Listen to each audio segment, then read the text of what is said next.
I'd really like to ask you a little bit more about the title. It's such an evocative, almost visceral, physical wording, crying in H Mart. Can you tell us a little bit more about why that is the title, or why that title particularly speaks to you and speaks to the narrative of your memoir?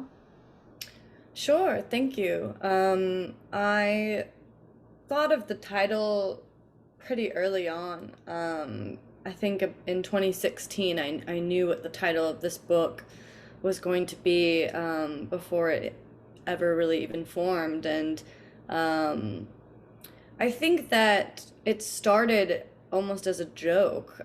It's like one of those kind of jokey tweets that you come up with. But then it felt so all encompassing and fitting for the story that I was about to tell. I feel like it's simultaneously, a warning that there will be a lot of crying, but it's also somewhat of a funny place to cry. And I think that everyone kind of has a funny space like that is kind of very humble, but brings out a very intense feeling in them. And so it just felt like a very fitting title. It's funny because when I was looking to publish it in the UK, the first publisher was adamant about changing the title because you don't have H Mart there. I forget what they were going to change it to. I think just supermarket.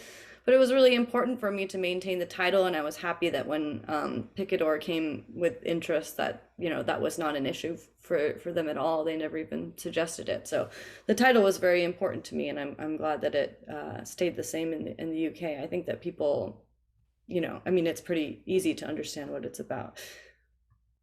Thank you. And H Mart is a particular kind of store in the US. Maybe perhaps could you say a bit more about what about that store, and then we could perhaps say a bit more about how that spills into the narrative of the story that you're telling us.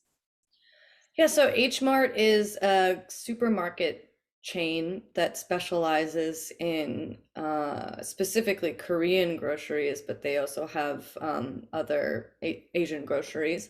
When I was growing up in Eugene, Oregon, we didn't have an H Mart. We had a market called Sunrise Market that was, our small city's Korean grocery store. But H Mart is kind of like, I think that there's something very comforting about a chain because it's larger and it provides, like continuity in around the states. And so, I found myself going to a variety of H Marts in other cities after my mom passed away, looking for ingredients that reminded me of things that we ate before she got sick. And it became a very comforting place. And usually they're sort of located outside of the city, and it involves a type of like kind of pilgrimage. And that was sort of what those trips to H Mart started to feel like. They were these kind of private rituals for me to grieve, and for me to also feel like I was preserving my culture and memories of my mother.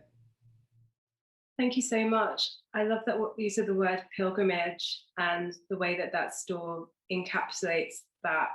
On the one hand, it's a store that simply sells products, but it has this really personal, intimate, kind of throws up this intimate feeling for you. I think that's really at the core of the story, and that kind of like that image.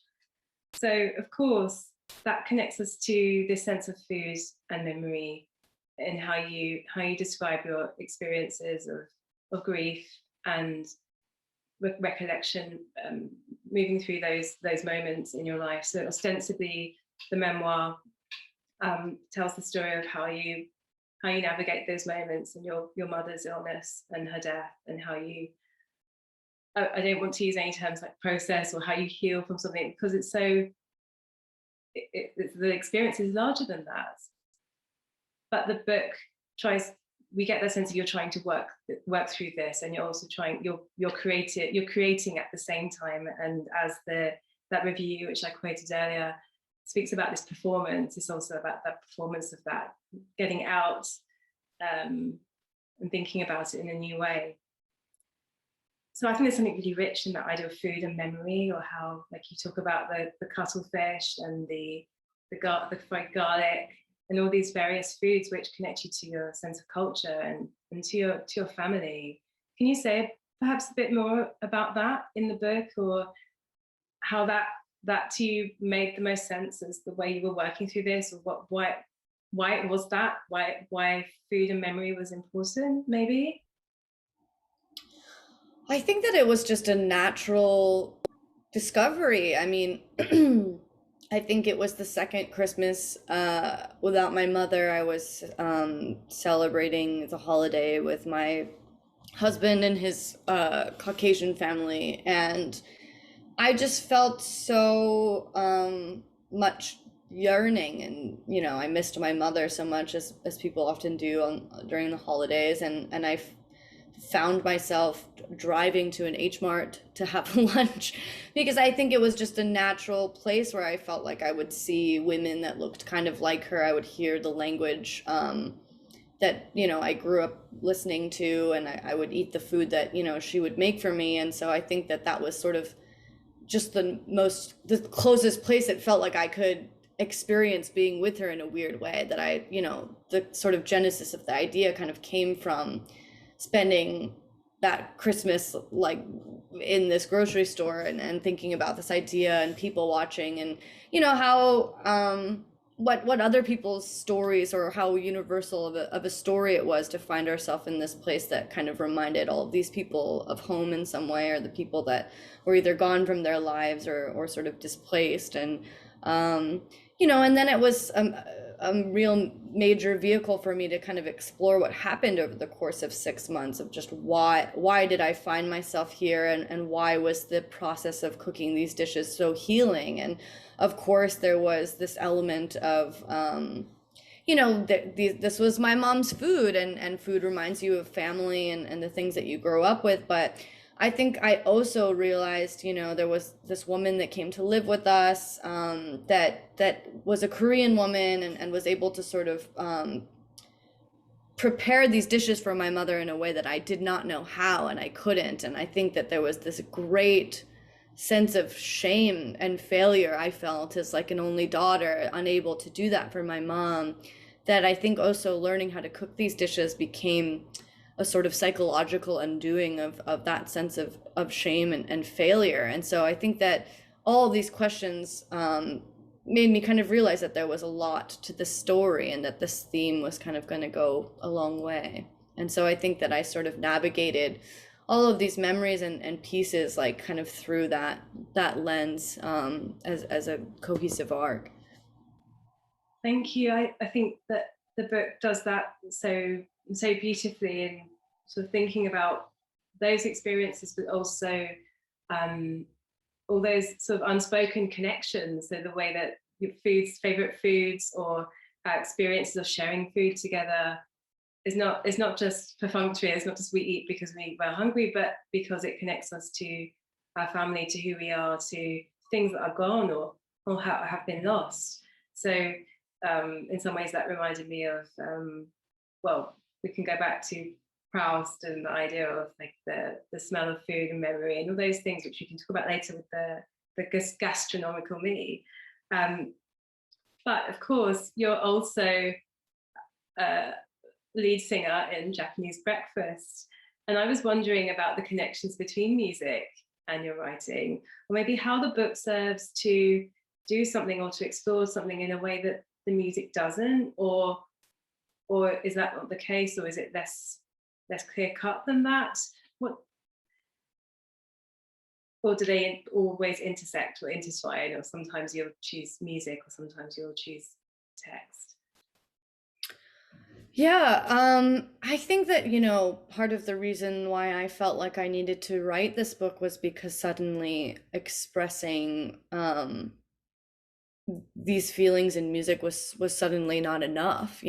Music has been an creative outlet and a therapeutic outlet for me for so many years, and certainly like the medium that I feel the most comfortable with at this point in time.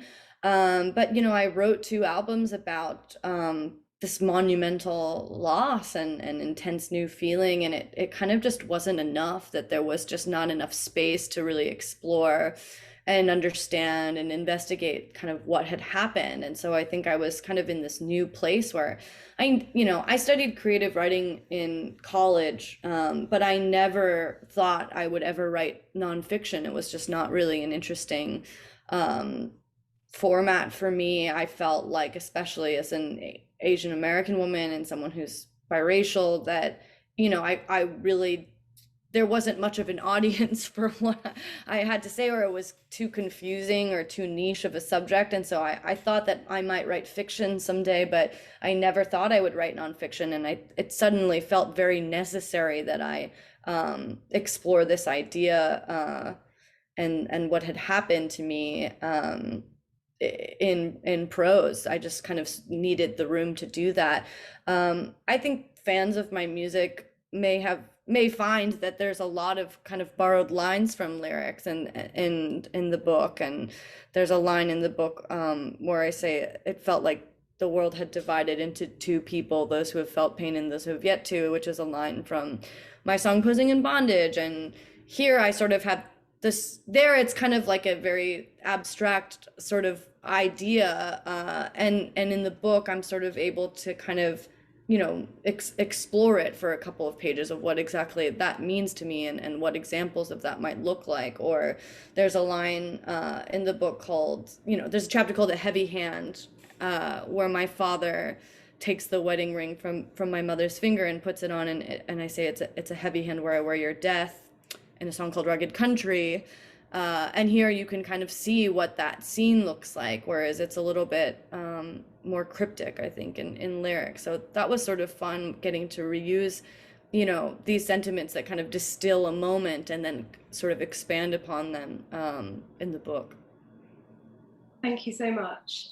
Yeah, I was certainly thinking about the style and the choice of memoir, and whether this could have been fiction or whether you could have made it more of a genre piece, or where did you toy with those ideas? Or I think perhaps you said a little bit before about that just now, but did it always feel like it had to be this memoir, it had to come from the I, rather than you had to say I and speak from the subjective? Yeah, I don't think that there was ever a fiction version of this book. I mean, it was very much just a very necessary exercise for me to write this memoir, I think. I mean, it started as an essay, and I think it started as a more lighthearted essay about specifically Mangchi, who's a Korean YouTube vlogger I talk about in the book, and my relationship with this woman I'd never met that had kind of sort of come to mean so much to me. And in the process of publishing that essay, it was cut quite a bit, and in the process of writing it, I also just sort of realized, oh, there's a lot here, and there's so much more to say, and it's very healing for me in some ways to kind of say the things that I want to, that I'm unable to in conversation. And I think there was also this weird desire, that I just felt like people didn't believe me, or that they couldn't fathom what I had endured and what I had witnessed, and it felt very necessary, to for people to understand the full extent of that. I felt like very hungry for understanding in that way, and I think that that was part of the reason why it felt very necessary to write it as a memoir. Thank you. Yeah, I think that makes a huge amount of sense in terms of but also your style is so strong, so vivid. All the connections with, I know you direct some of your music videos as well, and your music videos take on different, where you perform different characters, or you take on different guises, or almost look at it, I thought of Cindy Sherman or someone like that, but how you're kind of taking on like a persona and exploring those aspects, which are all kind of part of who you are anyway, how you're exploring your identity. So I thought that continued with the memoir, which was really interesting and rich. Um, I'd like to talk a bit more about the influences now and these memoirs, the Nabokov, the Fisher, and Viv Albertine. Um, and what it is about those pieces in particular, especially with the gastronomical me and the idea of food writing. We talked a little bit about that too, with Albertine, of course, who was the lead singer of the punk band Slits, with her brilliant biography, the memoir. And if you could say a bit more about those choices, why did those speak to you the most? Yeah, I don't know why. I forget like how these three memoirs were submitted, but I never really read much memoir before embarking on this project. So of course I read so much nonfiction to prepare for it, to just see what other people did. I don't know if those are particular. I mean, MFK Fisher certainly was a writer that my professor Daniel Torday introduced me to, that I just love. I just find, even though it was written such a long time ago, it's so, I mean, she's just so funny and clever, and her food writing is just exceptional. And there's a real, like sensory rich style of writing that is very exciting. But I read a lot of food memoir to see sort of who I could steal from, and who was doing it well. I really loved MFK Fisher's food writing, but I also of course loved Anthony Bourdain's food writing, and A Cook's Tour and Kitchen Confidential. I also really loved Ruth Reichel's Tender at the Bone. And then, I also read a lot of memoir that specifically focused on people's parents. I really love Richard Ford's Between Them, and that sort of gave me the idea. That he talks very. I feel like that book is very much about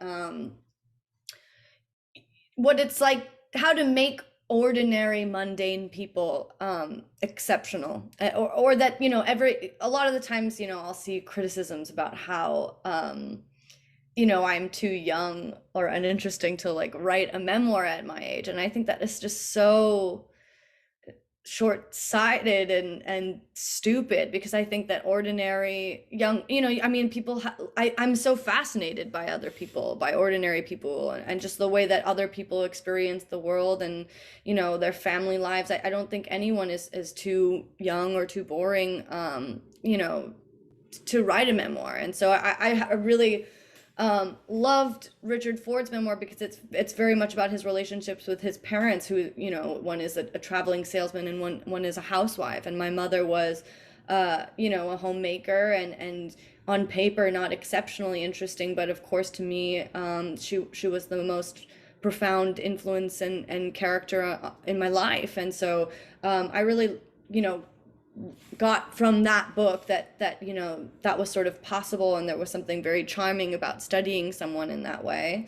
I also love Tobias Wolff's This Boy's Life, and Cheryl Strayed's Wild was a very influential book for me, because it's very much about losing her mother and kind of turning to a sort of unexpected form of grieving. For her, it was walking the Pacific Crest Trail, and for me, it was learning how to cook Korean dishes.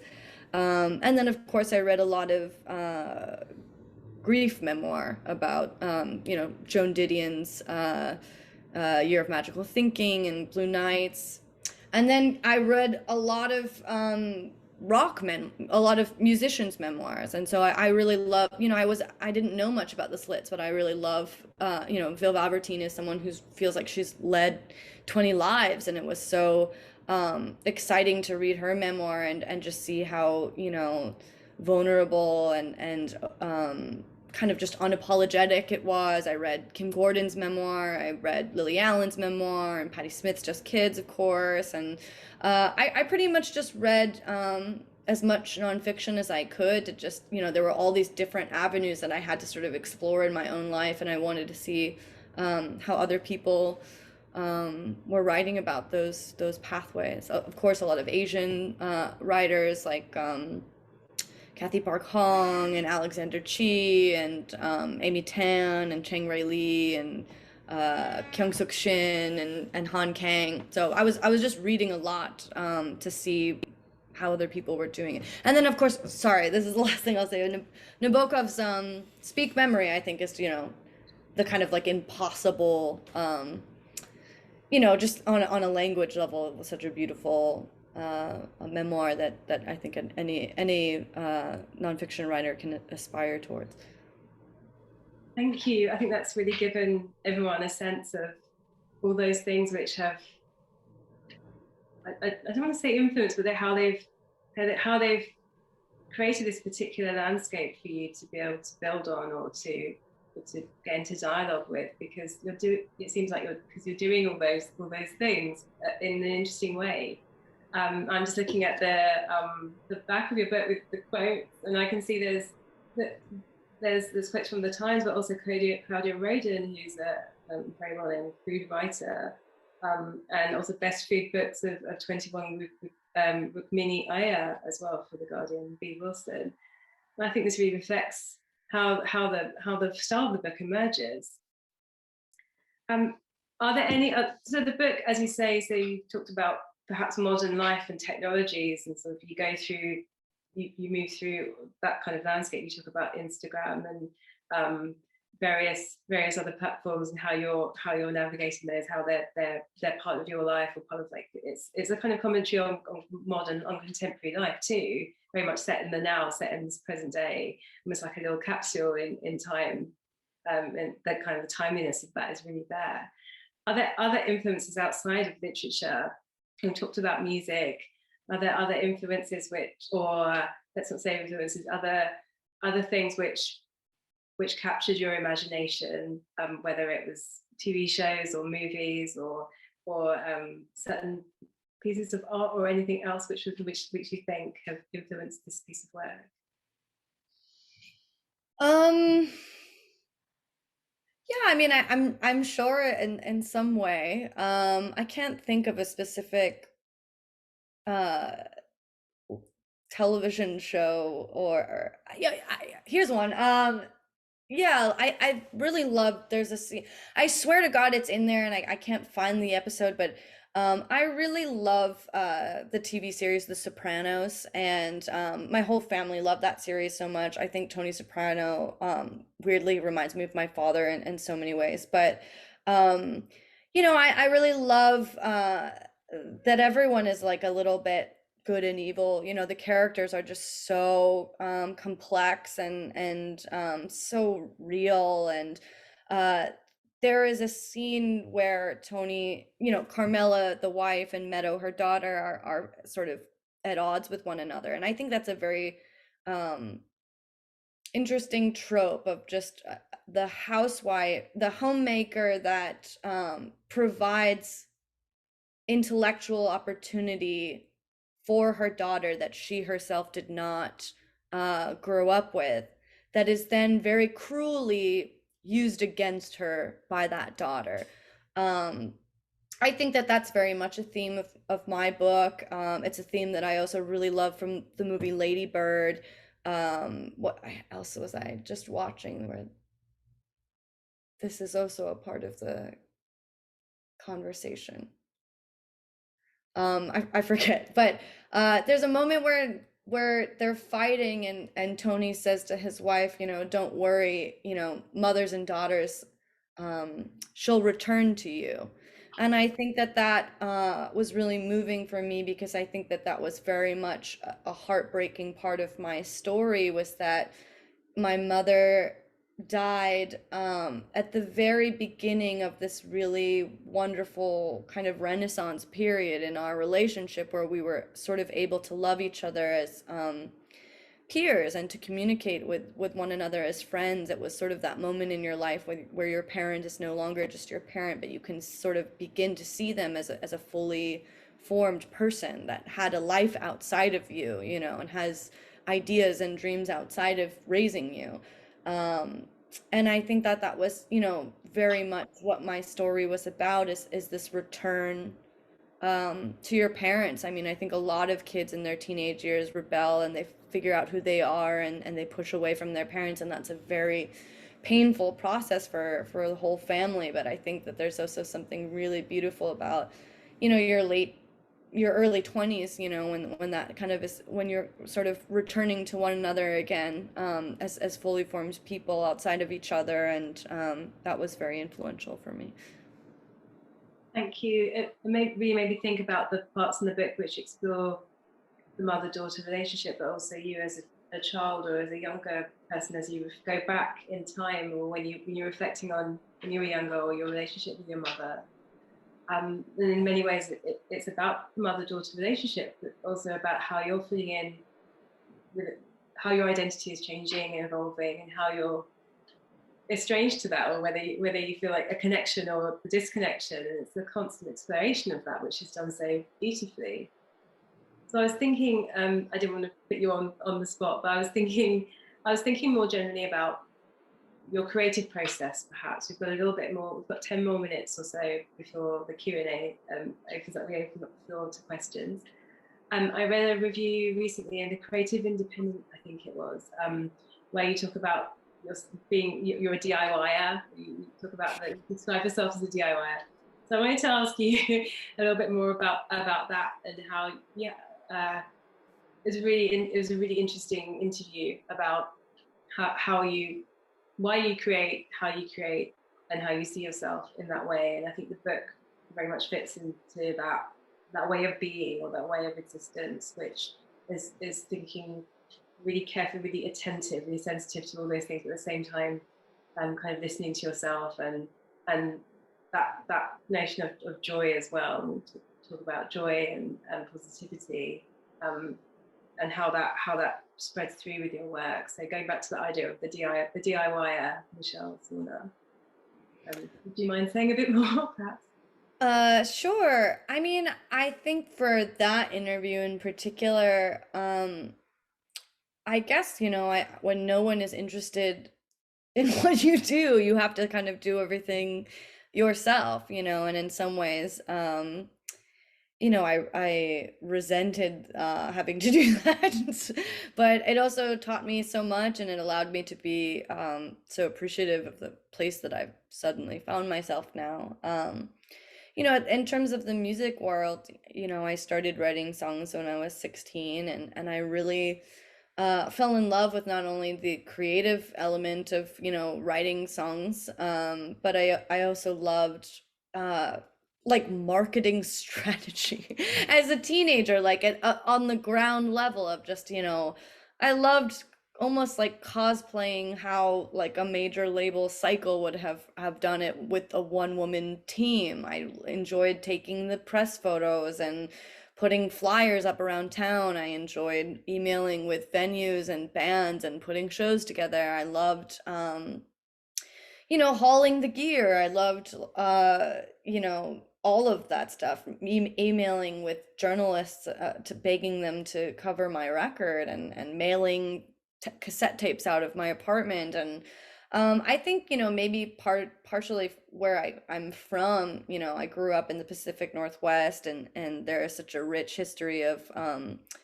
indie rock that is kind of, that sort of style. It's very, it's usually dynamic rock or folk music, and the lyrics tend to be very personal and very vulnerable. And I really loved growing up in that culture, and a lot of those artists, particularly like K-rock bands, K-records rock bands like Kimya Dawson or the Microphones, they were people that were booking like their own sort of coffee shop tours, and touring around in a minivan, or handwriting notes to fans, and mailing out screen printed shirts.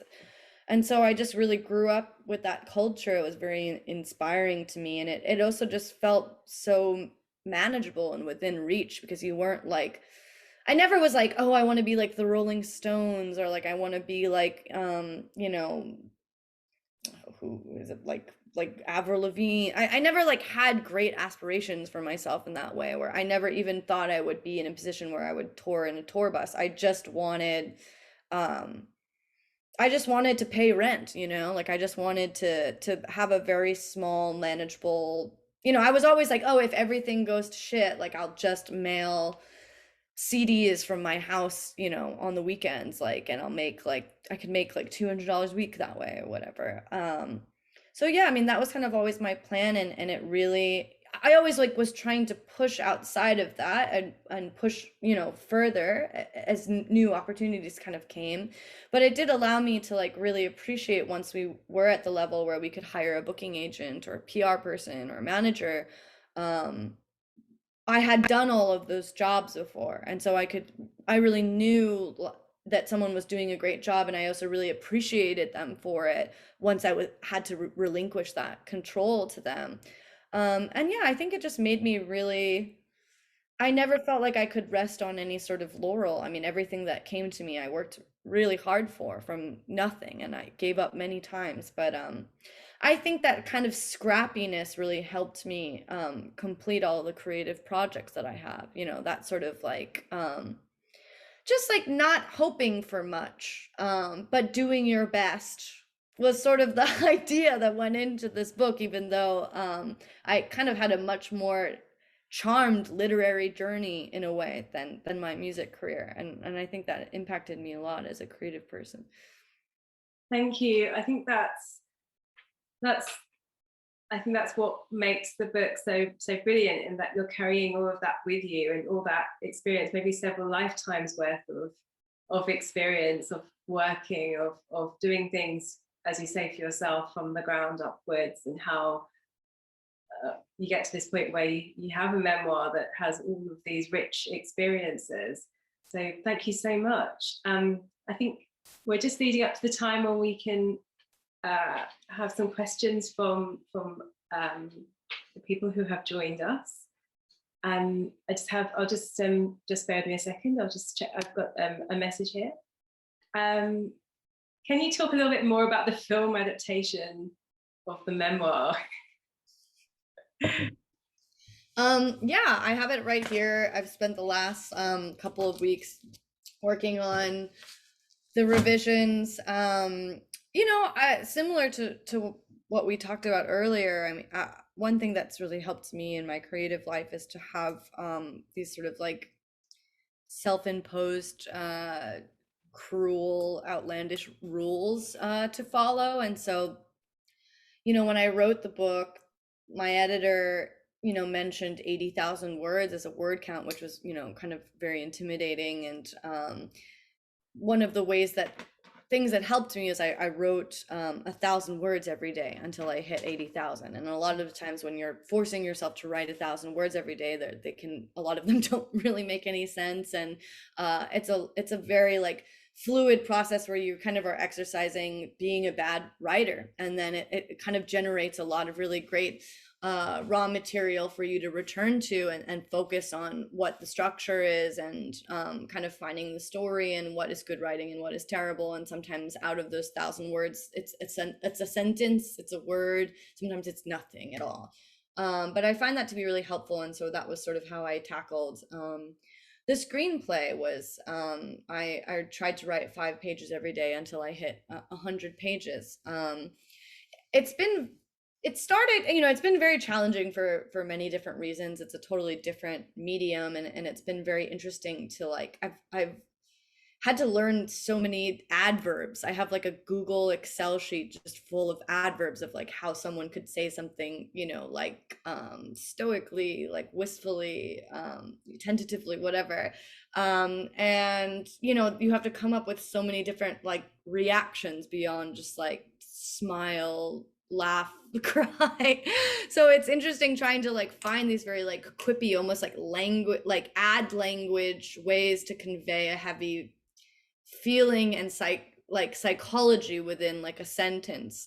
That's been a real challenge. It was also a real challenge to even make my way into this screenplay, because I just feel like I spent the last 5 years writing Crying in H Mart, and I felt very ready to move on. And so I sort of, to return to it and have to retell the story in a new format was daunting. I wasn't very exciting. I was so ready for a new project, and then, you know, but in the same breath, I just didn't feel like anyone could care about this story as much as I did, and no one could take the liberties that were needed to be taken with this story. And so I hope that I'm pretty close to cracking it. I think at this point I am about 5 days away from throwing my hands up and turning it in, and taking some time away from it, letting the studio read it and see what they have to say. I imagine there are more revisions to come, but yeah, it's been a real, I'm really in the thick of it right now. Well, I'm sure everyone's hugely excited about this. And now you're screenwriter as well as writer and performer and singer and guitarist and now screenwriter in addition to that. I'm very much looking forward to that film. So we have a few more questions here. I'd love to know a bit more about the response you've had from to the book from readers. There are so many ways people can share a book's impact, not just to the wider world, but back to the author through social media, etc. Sure. I was so nervous about this book and how it would be received. I thought I might be canceled for something. Um, and I was very nervous because actually Jubilee was done a year before the book, and the book was slated to come out almost a year after the album. But because of the pandemic, we've decided that it would be best for us to push the release of the record, and I'm so glad that we did, but it was a very, very difficult decision. And so it got pushed to the point where the book was going to come out before the album, and I was so unhappy and so nervous about that because I thought to myself, what if the book ruins my music career in some ways? Like, people hate the book and take it out on my music. Um, the album ended up coming out actually in June, so 2 months apart from the book, and we thought it was maybe enough time between, but they really rolled in, the cycles really rolled into each other, and I think they really helped lift each other up in this like crazy you know PR campaign of like book and album like rolled together. And it was never I don't think it was ever intentional. I mean, I think that we hoped that they would help each other out, and I could, if I ever did like a late night show or an interview, I could kind of plug the two things. But I never realized that it was going to become almost like just this monster campaign. And there was a moment where I was like doing 9 Zoom interviews a day for like 3 months straight, um and to the point where my manager was like, let's do it again next year, and I'm like, are you out of your mind?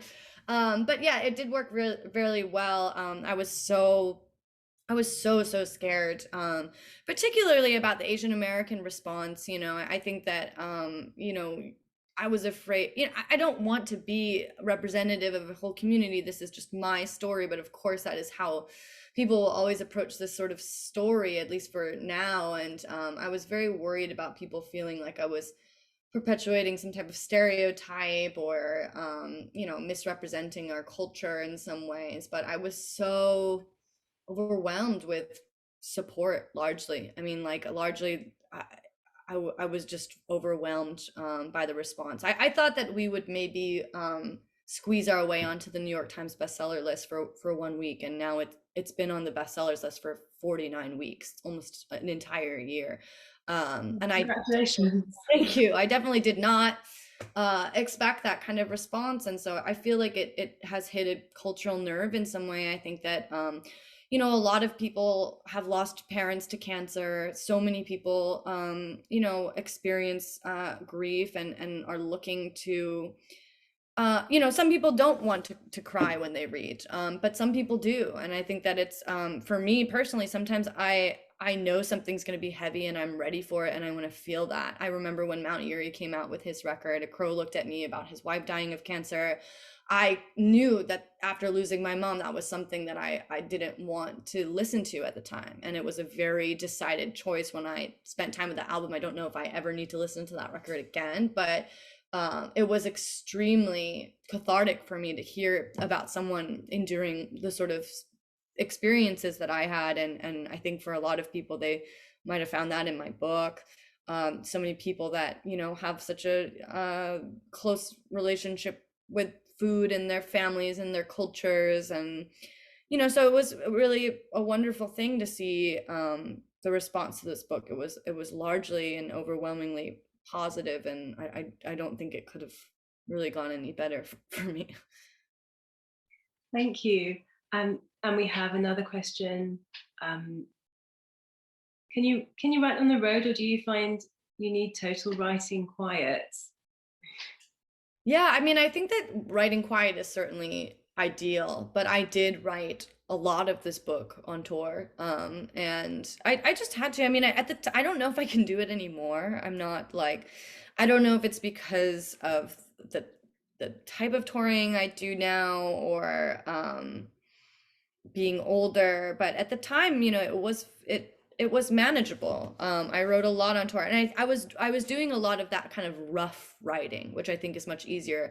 For revision, I think it would have been much harder, but for the initial kind of like broad strokes of writing, a lot of that was done in between soundcheck and showtime, in a van, on a plane.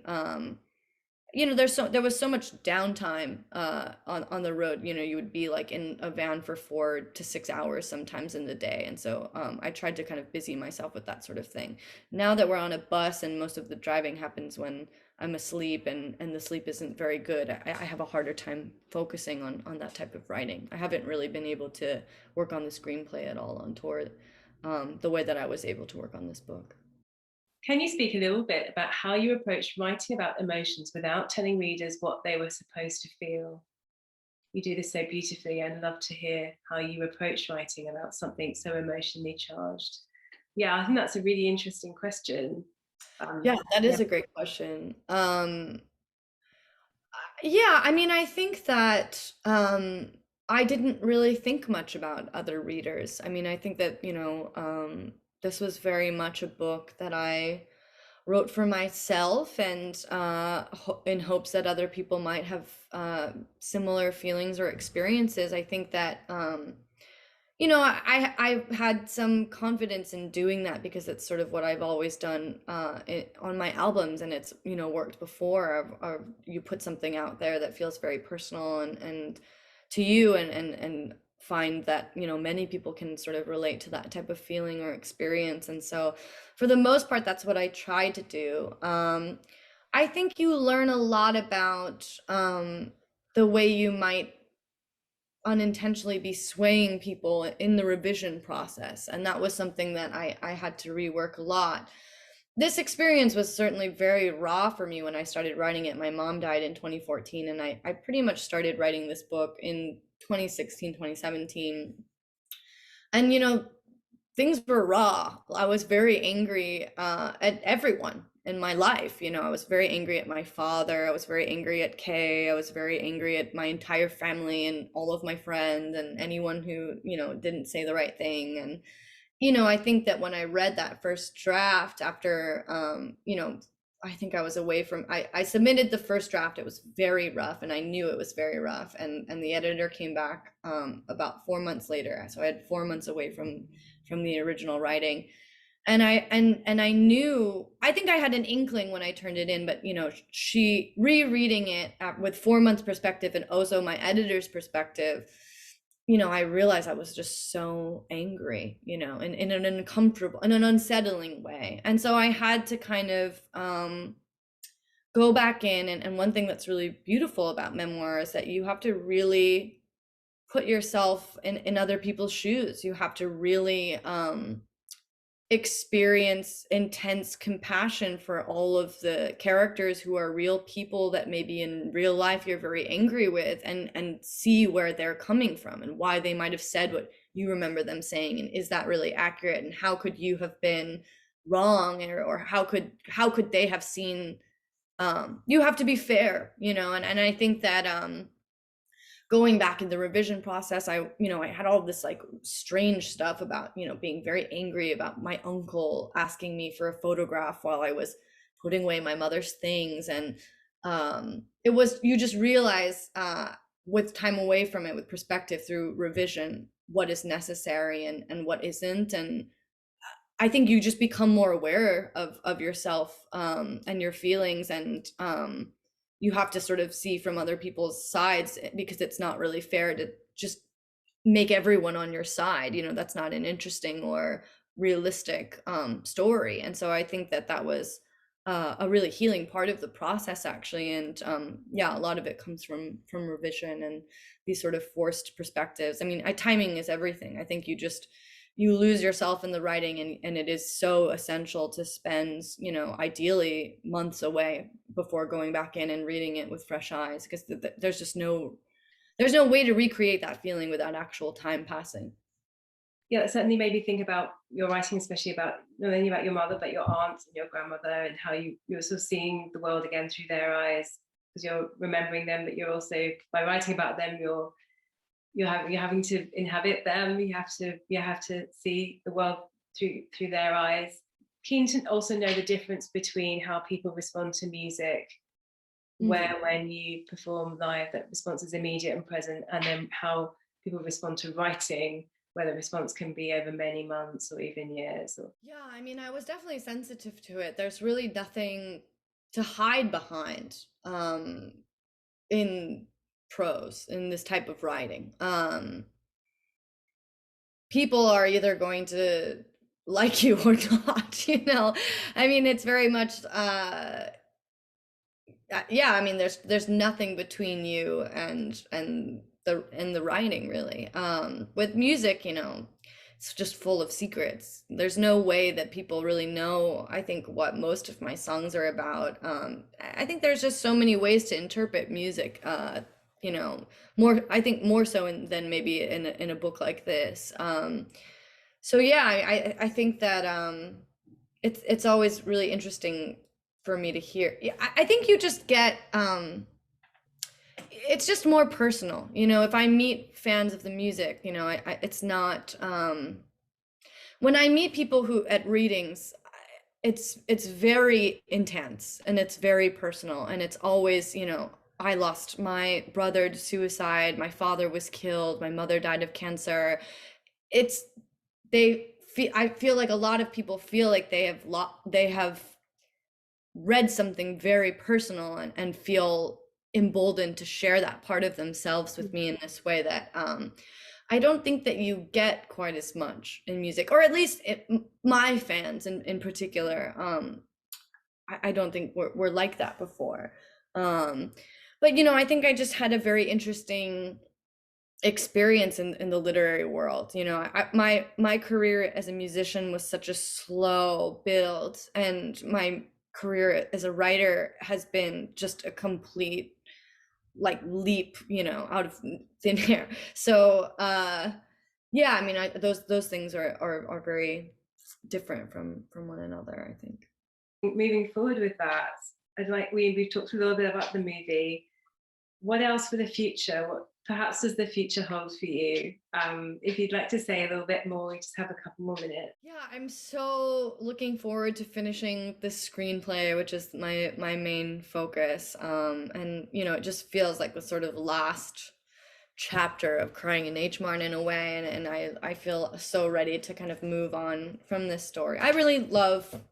I think I love the screenplay, but yeah, I'm really ready to kind of move on from this story and start anew. I'm mostly just touring a lot for the next 2 years. We are going to be in the UK in October. If anyone is interested in attending, we're not going to Exeter, unfortunately, but yeah, I don't know where, like, the nearest town to there we're playing, but I wonder what's like the furthest south we're going. Maybe, I don't even, maybe Bristol. That's But 45 minutes away. Also, yeah. yeah. Uh, but yes, touring, and I hope to write another record, and then I think my next book, I'm gonna move to Korea for a year and document the process of learning the language. I think after writing such a personal book, and something that's so rooted in memory, which was very challenging, I'd love to write a book where it's rooted in the present, and more of like kind of keeping a diary and then finding the arc within that story. I love the idea of a project that sort of forces me to live like day by day, and to like think about life in that way. And I also just feel like if I don't force myself to learn the Korean language, I'll never, with a project, it'll never happen. And so I feel like I've been really looking forward to that. And it also feels like something that's personal, but not so overwhelmingly like raw and heartbreaking and personal, more like analytical and in this way that I'm interested in writing now. Thank you very much. Look forward to that. Um, and I think we're coming towards the end. Good luck with everything, and congratulations on the New York Times bestseller list as well. Thank you so much. Thank you everyone for attending.